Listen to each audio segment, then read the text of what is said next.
This is a Reynolds number of 2000 with the 3D printed reducer. It looks like the ink is more steady. I haven't sanded this down, but I've made sure that it fits tightly and as flush as it can without sanding. Seems to help. Now we'll turn on the bubbles. Using the sparger with both ends as metallic epoxy.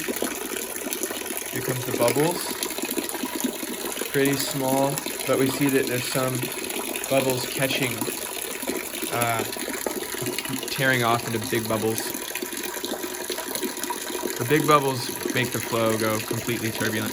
Again, this is a Reynolds number of 2000.